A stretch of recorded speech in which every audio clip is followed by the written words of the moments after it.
안녕하십니까. KDIC 뉴스포커스 김정은입니다. 예금자 보호를 강화하고 금융시장의 안정성을 높이기 위해 24년 만에 예금보호 한도를 1억 원으로 상향하는 법안이 올해 1월 공포되어 시행을 기다리고 있는데요. 이를 위해 예금보험공사는 금융위와 함께 시행 여건을 점검하고 시행령 개정을 위한 입법 지원에 박차를 가하고 있다고 합니다. 그래서 오늘은 한도 상향을 포함한 예금보험과 금융계약자 보호 정책을 총괄하고 계시는 예금보호정책부장님 모시고 말씀 나눠보고자 합니다. 부장님 안녕하세요. 안녕하세요. 예금보호정책부장 장영가입니다. 반갑습니다. 네, 반갑습니다. 부장님 요즘 엄청 바쁘시다고 들었는데요. 오늘 이렇게 시간 내주셔서 자리 함께 해주셔서 감사합니다. 네, 올해 예금보호 한도 상향을 비롯한 저희 부서 업무에 공사 직원분들도 궁금한 것들이 많으실 텐데 예금보험 정책 전반에 대해 이렇게 설명할 수 있는 기회가 생겨서 감사하게 생각합니다. 오늘 잘 부탁드리겠습니다. 자, 그럼 먼저 예금보험제도에 대해서 좀 간단하게 설명을 부탁드려도 될까요? 예금보험제도는 평상시 부보금융회사들로부터 예금보험료를 받아서 기금을 조성하고 부보금융회사가 부실화되어서 예금자의 돈을 돌려주지 못하는 경우 예금보험금 지급이나 필요한 구조조정을 통해 예금자를 보호하고 금융시장의 안정을 도모하는 공적 보험제도입니다. 네, 그러면 예금보호정책부에서는 예금보험제도와 관련해서 어떤 업무를 하고 계신지 먼저 말씀 좀 부탁드려도 될까요? 저희 부서에는 정책기획팀, 정책제도팀, 예금보험표시제도팀 이렇게 총 3개 팀이 있습니다. 정책기획팀은 예금보험제도에 관한 제도 개선 및 법령 재개정 사항을 기획하고 총괄합니다. 작년에 예금보험료율 한도 일몰 조항의 연장과 24년 만에 예금보호 한도 상향 법 개정도 정책기획팀이 담당했던 업무입니다. 정책제도팀은 예금보호 대상이 되는 예금자와 금융회사를 판단하고 새로 출시되는 금융상품의 보호 여부 결정을 포함한 금융계약자 보호정책 전반을 담당하고 있습니다.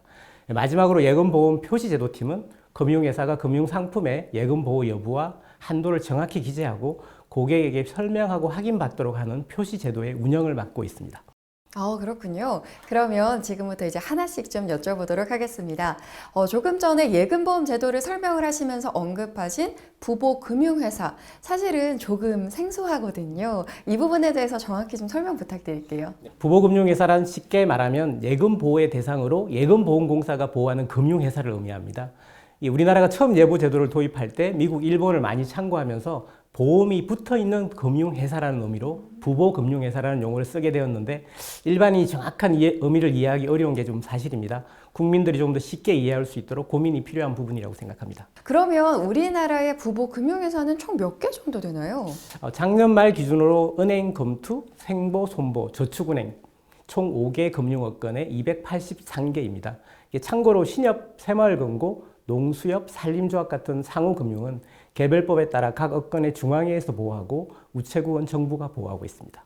그렇군요. 자, 그러면 이제 보호 대상 상품에 대해서 이야기를 좀 나눠보고자 하는데요. 최근에 IT 기술이 금융산업과 결합을 해서 기존에 없던 새로운 금융상품이 계속해서 출시가 되고 있다고 들었습니다. 자, 그러면 이러한 변화와 관련해서 예금보호정책부는 금융계약자 보호를 위해서 어떤 노력을 하고 계신지 좀 궁금합니다.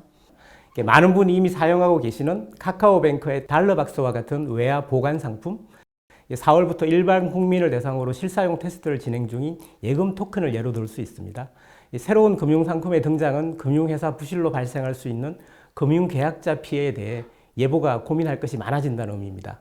예금보호정책부는 이러한 피해를 방지하기 위해 새롭게 출시되는 금융상품을 모니터링하고 상품 분석을 통해 예금보호 대상 편입을 비롯한 계약자 보호 방안을 제안하고 직접 추진하고 있습니다. 근데 방금 전에 얘기해 주신 예금 토큰 이게 예전에 그 버스 토큰에서 온 그 토큰인가요? 예금 토큰은 은행이 발행하는 디지털 화폐라고 보시면 됩니다. 예금보험정책부는 국내 최초로 발행되는 예금 토큰의 개발 초기부터 참여해서 예금 토큰이 예금 보호 대상이 될 수 있도록 토큰의 구조를 변경하는 등 많은 노력을 기울였습니다.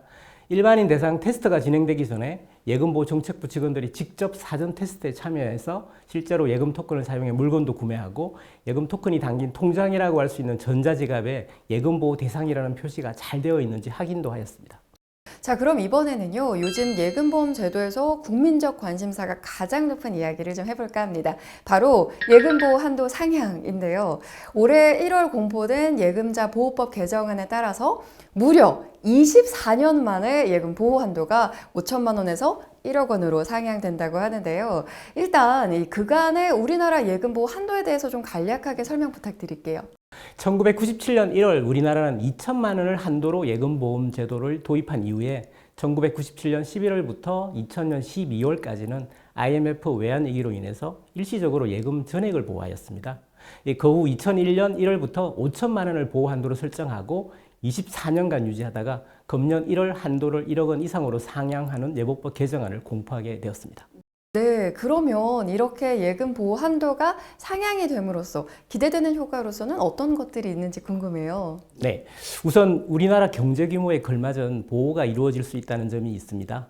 미국, 일본, 영국 등 해외 주요국 경우에는 1인당 GDP 대비 보호 한도가 대략 2배 내지 3배 정도 되는 반면에 우리는 5천만 원을 기준으로 하면 1인당 GDP의 1.2배에 불과했습니다. 하지만 이번 한도 상향으로 우리나라도 1인당 GDP 대비 2.3배에 달하는 예금보호 혜택을 누릴 수 있게 되었습니다. 그렇군요. 부장님께서 말씀해 주셔서 알았어요. 다른 나라에 대비 우리나라의 1인당 GDP 대비 보호 한도가 상당히 낮았었군요. 이 통계를 보면은 우리나라 1인당 GDP는 2001년 대비 거의 3배 가까이 이렇게 높아졌는데 보호 한도는 오랫동안이나 변화가 없었다는 게 새삼 놀랍네요. 그렇죠. 그뿐만 아니라 이 보호 한도인 5천만 원을 넘지 않기 위해서 예금을 여러 금융회사에 분산했던 불편도 어느 정도 해결될 것으로 보입니다.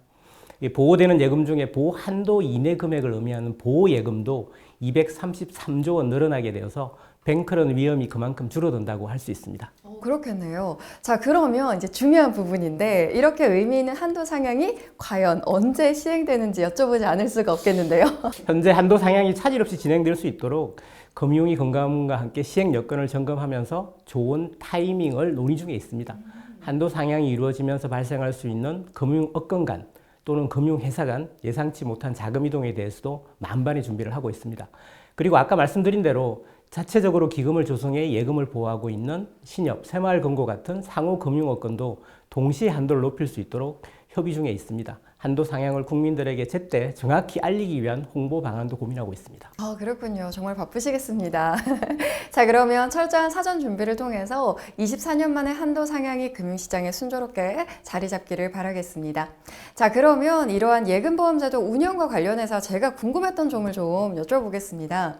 예금보험제도가 제대로 운영이 되려면 충분한 자금이 좀 필요할 것으로 보이는데요. 그럼 재원은 어떻게 마련하고 계신가요?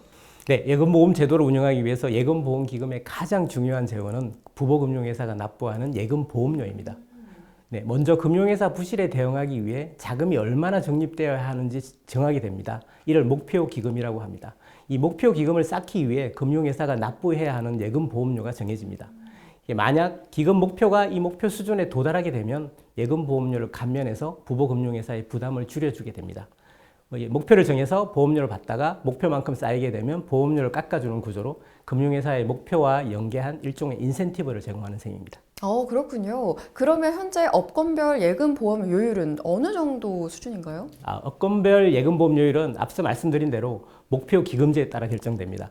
은행 업권을 예로 들면 보호 대상 예금인 부보예금의 0.08%를 연간 예금보험료로 납부하고 있습니다. 지금 말씀드린 예금보험료율을 표준요율이라고 합니다. 왜냐하면 실제 각 금융회사가 납부하는 보험료는 회사별 경영 및 재무 상황에 따라 표준요율의 최대 10%까지 할증하거나 할인해주는 차등 보험료율에 따라 정해지기 때문입니다. 이 금융회사가 건전해서 부실화될 위험이 적다면 표준보다 보험료를 깎아주고 그 반대라면 보험료를 더 받는 구조입니다. 일반 보험처럼 사고 위험에 따라 보험료를 차등함으로써 자발적으로 건전성을 높이도록 하고 있습니다. 그렇군요. 말씀해 주신 대로 보험료를 차등해서 부과를 하면 자동으로 건전한 경영을 유도하는 효과가 있을 것 같다라는 생각도 듭니다. 자, 그러면 이제 예보의 미래에 대해 이야기를 좀 나눠보고 싶은데요. 내년이면 예보가 창립 30주년을 맞는다고 들었습니다. 그뿐만 아니라 2026년과 27년에 공사 기금 체계에 아주 중요한 변화가 생긴다고 들었거든요. 어떠한 변화가 예정이 되어 있나요? 네. 2026년에는 저축은행 사태로 인해 조성된 특별계정 운영기한이 만료되고 2027년에는 외환위기로 인한 적자 해소를 위해 신설한 상한기금의 운영기한이 도래하는 기금 체계상 큰 변화를 맞게 됩니다. 그렇겠네요. 그러면 말씀을 해주신 대로 환경 변화에 대응해서 또 30살 예보를 위해서 예금보호 정책부에서는 어떤 준비를 하고 계신지 궁금합니다. 네, 말씀드린 대로 내년, 내후년은 예보가 과거 외환위기와 저축은행 사태로 인한 부채를 전부 털어내고 예보기금이 자기 책임의 원칙을 핵심으로 하는 예금보험 3.0으로 도약하는 중요한 분기점이 될 것입니다. 이를 위해 저희 부서는 보호한도 상향과 연계해서 기금의 목표 규모와 예금보험료율을 다시 설정함으로써 예보의 또 다른 30년을 준비하는 기틀을 다지는 한편 보호대상 확대와 표시제도 프레임워크를 전환해서 금융계약자 보호를 한층 강화하려 하고 있습니다. 네, 그리고 사실 여기 좀 민감한 질문일 수도 있겠는데요. 보호 한도 상향과 관련해서 우려되는 목소리 중에 하나가 바로 예금 보험료율 인상으로 인해서 금융회사의 부담 증가가 아닐까라는 얘기를 들었습니다. 이 부분에 대해서 공사는 좀 어떤 준비를 하고 계신가요? 네. 한도가 높아져서 보호되는 예금이 늘어나면 예금 보험료도 일정 부분 인상이 불가피한 것이 사실입니다. 또 이에 대해서 업계가 우려하고 있다는 사실도 저희 잘 알고 있습니다. 특히 2027년까지 업계가 과거 금융회사 부실 해결을 하기 위해서 상당 금액을 부담해야 하는 점을 감안하면 당장 보호한도 상향에 따른 추가 부담을 지우는 것이 바람직하지 않다고 판단하고 있습니다. 그래서 금융위와 공사는 보호한도가 상향되더라도 예금 보험료율을 당장 올리지 않고 앞서 말씀드린 금융회사의 부담이 끝나는 2028년부터 적용할 계획입니다.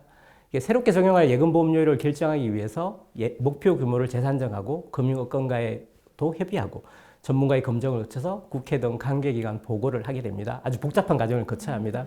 이를 위해 금년 하반기부터 연구 용역에 돌입해 2027년 법과 시행령 개정까지 아마 숨가쁜 작업이 이루어질 예정입니다. 그럼 지금보다 더 바빠지시겠네요. 네, 기금 체계 개편이 새로운 시대를 여는 발판이라는 점에서 예보에 남다른 의미가 있을 것으로 생각이 되는데요. 이에 발맞춰서 금융계약자 보호를 위한 변화도 준비하고 계시다고요? 네, 많은 분들이 예금보험공사를 예금보험기구로만 알고 계시지만 보험과 정권을 모두 보호하는 기구라는 측면에서 보면 보험계약자 보증기구와 투자자 보상기구의 성격을 모두 가지고 있습니다. 예금보호정책부는 그간 중요성에도 불구하고 상대적으로 좀 관심이 소홀했던 투자자를 비롯한 금융계약자 전반의 보호를 강화하기 위해 다양한 방안을 검토하고 추진 중입니다. 우선 보호가 이루어져야 하는데 이유 없이 보호 대상에 빠져있는 일부 상품을 보호 대상에 넣으려고 합니다. 좀 더 상세히 말씀드리면 주식을 매수하기 위해 정권사에 넣어둔 대기 자금인 정권 투자자 예탁금은 정권회사가 부실해질 경우 예보가 이를 보호하고 있습니다. 은행의 예금과 특별히 다르지 않다고 보기 때문입니다. 그런데 이와 성격이 유사함에도 장래 파생 상품 거래 예수금 같은 일부 예탁금이 보호 대상에 빠져 있어 이들 예탁금을 보호 대상에 편입하려고 노력 중입니다. 또 하나 더 말씀드리면 해외에서는 예탁금뿐만 아니라 고객이 맡긴 주식 같은 유가증권이 사라졌을 때도 투자자 보호기구가 보상해주고 있습니다. 우리나라는 보호가 이루어지지 않고 있어서 이를 보호 대상에 포함시킬 필요가 있습니다. 아울러 홍콩 ELS 사태 같은 불안전 판매라든지 옵티머스 라인 펀드 같은 불법 행위에 따른 소비자 피해를 보상하기 위한 방안에 대해서도 고민을 많이 하고 있습니다. 이번에는 예금보험제도 업무 가운데 어쩌면 국민의 금융상품 선택과 가장 밀접한 부분이라고 볼 수 있는 표시제도 업무에 대해서 이야기를 나눠보겠습니다. 2001년 이후에 처음으로 이루어지는 보호 한도 상향인 만큼 국민들에게 이를 잘 알리는 것도 상당히 중요할 것 같거든요. 이 금융계약자에게 예금보호 여부나 한도가 정확하게 안내가 되어야 할 것 같은데 표시제도의 운영을 어떻게 하실지도 좀 궁금해지거든요. 네, 표시제도는 예금자가 금융상품의 보호 여부와 보호 한도를 충분히 알 수 있도록 금융회사가 이를 정확하게 표시하고 설명하며 예금자가 이를 잘 이해했는지 확인하는 제도입니다. 이를 통해 예금자는 자신이 가입하려는 금융상품이 예금보호 대상인지 아닌지 여부를 제대로 알 수 있고 또 상품을 선택할 때 활용할 수 있습니다. 금융시장이 불안해지더라도 무분별하게 자금을 인출하지 않을 것입니다. 24년 만에 한도 상향이 예금자들에게 정확히 전달되기 위해서는 무엇보다도 금융회사가 상품 판매에 활용하고 있는 통장, 홍보물과 상품 설명서를 포함한 각종 서류 양식을 변경하는 것이 필요합니다. 이와 함께 예금자들이 접근 가능한 금융회사 홈페이지와 모바일 앱에서도 많은 작업이 필요합니다. 공사도 금융회사 영업점에 방문한 국민들이 제도 변화를 쉽게 알 수 있도록 금융회사 영업점에 비치하고 있는 안내 포스터, 리플렛 등에 대한 전면 개편 작업을 준비 중입니다. 모든 변경 필요사항이 한도 상향 시점에 순조롭게 이루어져서 국민들이 불편하지 않도록 공사는 금융업건과 함께 준비에 만전을 기하고 있습니다. 그렇군요. 올해부터 표시제도 현장 점검이 변경되는 부분이 있다고 들었는데요. 이 부분에 대해서도 좀 어떤 내용인지 설명 부탁드립니다. 네, 공사는 지금까지는 금융회사들이 예금보험 관련 사항을 제대로 표시하고 설명 확인하는지 여부를 주로 영업점을 중심으로 점검해 왔습니다. 하지만 보호한도 1억 원 원년을 맞는 금년부터는 표시제도의 점검 프레임워크를 전환하여 영업점뿐만 아니라 영업점의 제도 운영을 기획하고 총괄하는 본점에 대한 점검을 신설하였으며 중장기적으로 이를 확대해 나갈 예정입니다. 본점 점검을 통해 해당 금융회사 전체가 활용하는 상품 홍보물, 각종 계약 서류와 함께 표시제도 관련 내부 통제 현황을 살펴봄으로써 표시제도 점검의 효과를 한층 높일 수 있을 것으로 기대하고 있습니다. 네, 더 꼼꼼하게도 점검이 가능하겠네요. 금융회사 영업점이 10,000개가 넘고 금융회사가 운영하는 홈페이지나 앱에서도 수많은 상품을 판매하고 있어서 한정된 인력만으로 점검에 어려움이 크실 것 같은데 말씀해 주신 대로 이렇게 본점 점검은 이 문제를 조금이나마 좀 해결할 수 있고 또 부담을 덜 수 있는 좋은 방법일 것 같습니다. 자, 그러면 그 외에 표시제도 관련해서 달라지는 게 또 있을까요? 네, 이번 보호한도 상향에 따른 제도 변화를 계기로 표시제도 관련 내규 체계를 전면 정비하는 작업도 이미 진행 중입니다. 또 하나 말씀드리고 싶은 건 공사 디지털 전환의 일환으로 AI를 활용해 은행과 저축은행 홈페이지에 표시제도를 점검하는 시스템인 에임즈 구축이 마무리 단계에 있습니다.